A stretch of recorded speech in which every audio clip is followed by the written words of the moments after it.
জাতি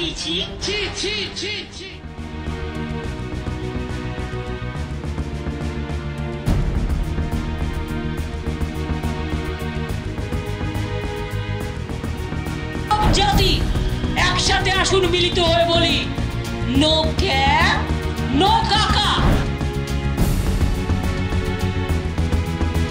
বাংলাদেশি কাউন্ট করার নতুন রাস্তাটা দিব খুঁজছে, ভালো হবে। এই বিজেপি হচ্ছে একটা বাংলা বিদ্বেষী দল। বাংলা ভাষা অনুপ্রবেশকারী, বাংলা ও বাঙালি, এনআরসি এই শব্দগুলো নিয়ে 2021-এর সময় থেকেও একাধিকবার আলোচনা হয়েছে। যখনই পশ্চিমবঙ্গে কোনো ধরনের নির্বাচন আসে তখনই বিভিন্ন রাজনৈতিক দল ঘুরিয়ে ফিরিয়ে এই শব্দগুলিকে নিয়ে তাদের রাজনৈতিক যে আন্দোলন বা বিভিন্ন যে রাজনৈতিক কর্মসূচি নেন তাতে বারবার ধরে যোগ করে দেওয়ার চেষ্টা করেন। সদ্য শেষ হয়েছিল লোকসভা নির্বাচন এবং লোকসভা নির্বাচনের ক্ষেত্রেও এই অনুপ্রবেশ এবং বাংলা বাঙালি এই শব্দবন্ধ ভীষণ রকমভাবে আলোচনায় উঠে আসে। আর এবার রাজ্যের বিধানসভা নির্বাচনের আগে অর্থাৎ 2026-এর আগে ফের নতুন করে এই বাংলা বাঙালি অনুপ্রবেশ এই শব্দবন্ধকে নিয়ে ফের আলোচনা শুরু হয়ে গিয়েছে।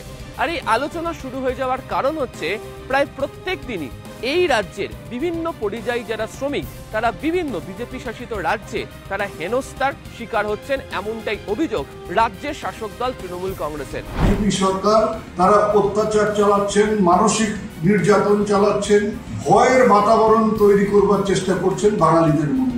এই অন্যায়ের বিরুদ্ধে রাস্তায় নেমে আমরা প্রতিবাদ করব। সব বাঙালিকে এর বিরুদ্ধে সোচ্চার হতে হবে।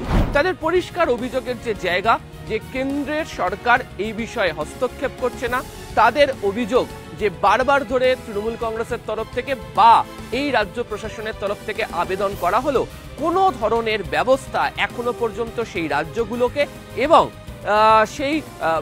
সেই রাজ্যে থেকে থাকা যে রাজনৈতিক দলগুলো তারা কোনো ধরনের ব্যবস্থা গ্রহণ করে উঠতে পারছে না এবং প্রত্যেক দিনই দেখতে পাওয়া যাচ্ছে যে কার্যত দুর্দশার মধ্যে দিয়ে দিন কাটছে এই পরিযায়ী শ্রমিকদের। আপনার বাবা ঠাকুরদা বাংলাদেশ থেকে তারা কি এসেছেন? না, এখানকারই বাসিন্দা। আপনি কখনো কি কোনো আসামে গিয়েছেন?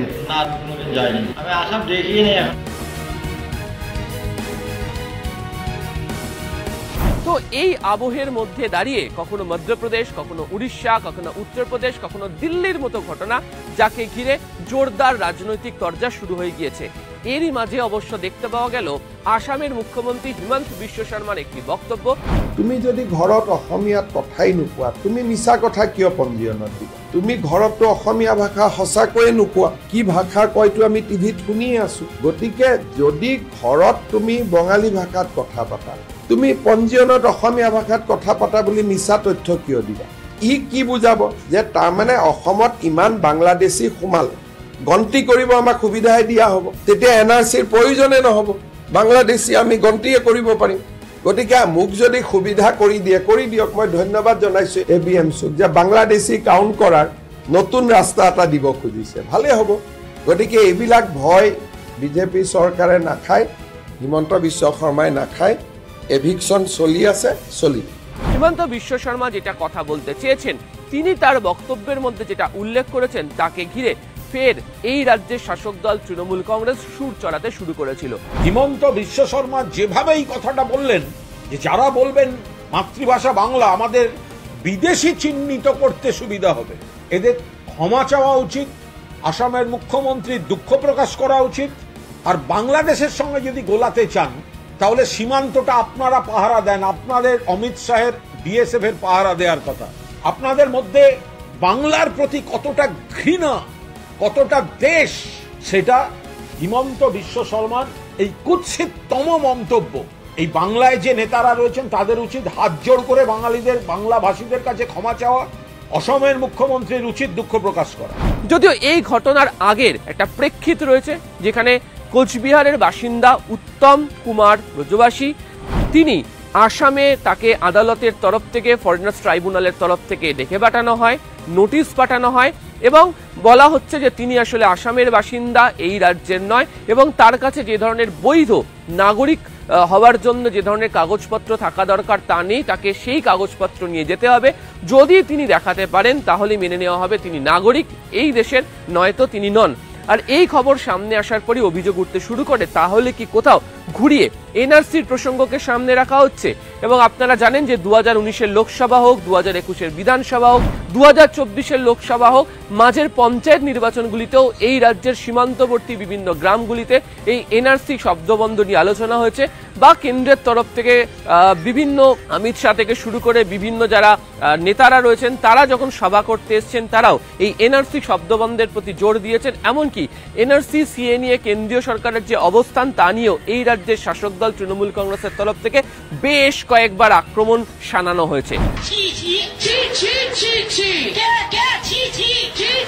সব জাতি একসাথে আসুন, মিলিত হয়ে বলি নো ক্যাপ, নো কাকা, নো কাকা, নো এনআরসি, নো কাকা, নো এনআরসি। কিন্তু নতুন করে হিমন্ত বিশ্ব শর্মার এই কথা বলার পর ফের বড়সড় আন্দোলনের প্রস্তুতি নিচ্ছে তৃণমূল। তাদের বক্তব্য হচ্ছে তারা রাস্তাতে নেমে যেমন এর প্রতিবাদ জানাবেন, ঠিক একই রকম ভাবে সামনের সংসদের অধিবেশন রয়েছে, সেই অধিবেশনেও তারা গোটা প্রসঙ্গকে নিয়ে তারা সুর চড়াবেন এবং এই বর্ষাকালীন অধিবেশনের ক্ষেত্রে কেন্দ্রীয় সরকারের এই ভূমিকার সমালোচনা করবেন। এবং প্রয়োজনে আমরা দেখতে পেয়েছি গত কয়েকদিন ধরে ইন্ডি জোটে সামিল থাকা অন্যান্য রাজনৈতিক দলও কার্যত এই যে প্রসঙ্গ, সেই প্রসঙ্গতে তৃণমূল কংগ্রেস যে সুরে কথা বলছে তাতে সমর্থনের কথা শুনিয়েছে। যদিও বিজেপির তরফ থেকে গোটা অভিযোগ অস্বীকার করা হচ্ছে। বিজেপির তরফ থেকে বলা হচ্ছে যে হিমন্ত বিশ্ব শর্মার বক্তব্যের ভুল ব্যাখ্যা করা হচ্ছে। তিনি যেটা বলেছেন এবং তার যে ব্যাখ্যা করা হচ্ছে তার সম্পূর্ণ ভিন্ন, এবং যারা বৈধ বা যারা অবৈধ সেই বিষয়কে নিয়ে অবশ্যই গত কয়েক বছর ধরে আসামে যে ধরনের প্রস্তুতি বা যে ধরনের প্রশাসনিক কার্যকলাপ চলছে তার প্রসঙ্গের কথা তারা উল্লেখ করে দিয়েছেন। এবং বিশ্ব শর্মার কথাটা ভুলভাবে উপস্থাপিত করা হয়েছে, যেখানে বাঙালি আছেন, বাংলা ভাষায় যারা লিখছেন তারা আত্মমর্যাদা নিয়ে লিখছেন, আর তাদের বাঙালি বলে চিহ্নিত করাটাও কোনো অপরাধের কিছু নয়। আমরা ভাষা ভিত্তিক রাজ্য গঠনের বিরোধী ছিলাম নীতিগত অবস্থান থেকে। আজকেও যে রাজনীতি তৃণমূল করছে এটা সম্পূর্ণ বিদ্বেষের রাজনীতি, এবং যেভাবে এখানে একটা বাঙালি শব্দ তোলা হয়েছে এতে কার্যত আমাদের যে পরিযায়ী শ্রমিক আছে যারা ভারতবর্ষের বিভিন্ন জায়গায় ছড়িয়ে আছে তারা অসুবিধার সম্মুখীন। যদি এতই বাঙালি প্রীতি হতো তাহলে একজন বাঙালির পেটে লাথি মেরে উনি কীর্তি আজাদকে সাংসদ করতেন না, ইউসুফ পাঠানকে এমপি করতেন না, শত্রুঘ্ন সিনহার মতো অবাঙালিকে বাঙালির পেটে লাথি মেরে মেম্বার অফ পার্লামেন্ট লোকসভা করতেন না, সাকেত গোখলের মতো একজন মারাঠিকে স্থান দিয়ে মুখ্যমন্ত্রী বাঙালি এমপিদের সংখ্যা কমানোর মতো গর্হিত অপরাধ করেছে। তো সেই জন্য এটাকে নন ইস্যুকে একটা ইস্যু করার চেষ্টা করছে। কোনো টেকনিক্যাল কারণে করে চিঠি এসেছে নাকি এসেছে, ইলেকশন কমিশনের যে সমস্ত নতুন যে পদক্ষেপগুলো ভোটার লিস্টকে কালিমা মুক্ত করবে, ভারতীয় নাগরিকদেরই শুধু ভোটাধিকার থাকবে, মমতা বন্দ্যোপাধ্যায়ের নির্দিষ্ট নীতি সেটা হচ্ছে বাংলাদেশি মুসলিমদের পশ্চিমবঙ্গে ভোটাধিকার দিতে হবে। তবে এই প্রসঙ্গতে বারবার ঘুরে ফিরে এসছে, যদি অবৈধই হয়ে থাকেন তিনি দেশে ঢুকলেন কি করে, থাকলেন কি করে? সীমান্ত পাহারা দেওয়ার কাজ করে হচ্ছে বিএসএফ এবং তা কেন্দ্রীয় স্বরাষ্ট্র মন্ত্রকের অধীনস্থ। কেন্দ্রীয় স্বরাষ্ট্র মন্ত্রকের নজর এড়িয়ে কিভাবে ভারতে তারা প্রবেশ করছেন, থাকছেন, এবং তৃণমূল এক্ষেত্রে গত কয়েকদিন ধরে বাংলা, ত্রিপুরা, বিশেষত আগরতলার রেল স্টেশন থেকে গ্রেপ্তার হওয়া যে বাংলাদেশি সেই প্রসঙ্গের কথা বারবার ধরে টেনে আনার চেষ্টা করছে। আর পাল্টা বিজেপির তরফ থেকে বলছে যে এই রাজ্যেই বারবার ধরে আশ্রয় দেওয়া হচ্ছে এই অবৈধ নাগরিকদের, এবং তার কারণে দেশের যে সুরক্ষা সেই সুরক্ষা বিঘ্নিত হচ্ছে।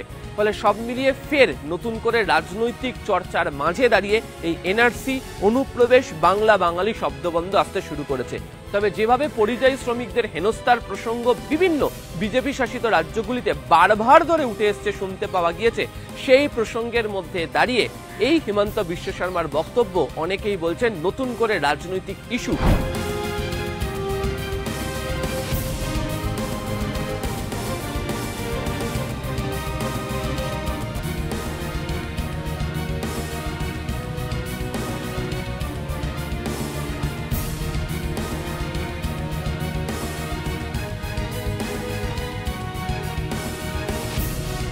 হাতে তুলে দেওয়া হলো তৃণমূল কংগ্রেসের। যদিও পাল্টা রাজনৈতিক অস্ত্র বা আক্রমণের জায়গা তৈরি করতে ফেলেছে বিজেপিও। ফলে সব মিলিয়ে শাসক বিরোধী বা কেন্দ্রের শাসকের সঙ্গে বিরোধী এখানকার তাদের মধ্যে যে ধরনের রাজনৈতিক লড়াই, বাক্যের লড়াই চাপানুতর চলছে, তাতে 2026-এর পশ্চিমবঙ্গের বিধানসভা নির্বাচনের আগে এই বাংলা, বাঙালি, এনআরসি, অনুপ্রবেশ এবং এই পরিযায়ী শ্রমিকদের হেনস্থার মতো বিষয় অন্যতম বড় রাজনৈতিক তরজার হাতিয়ার হয়ে উঠতে চলেছে। সোমেন দাসের সাথে আবির ঘোষাল, নিউজ 18 বাংলা, কলকাতা।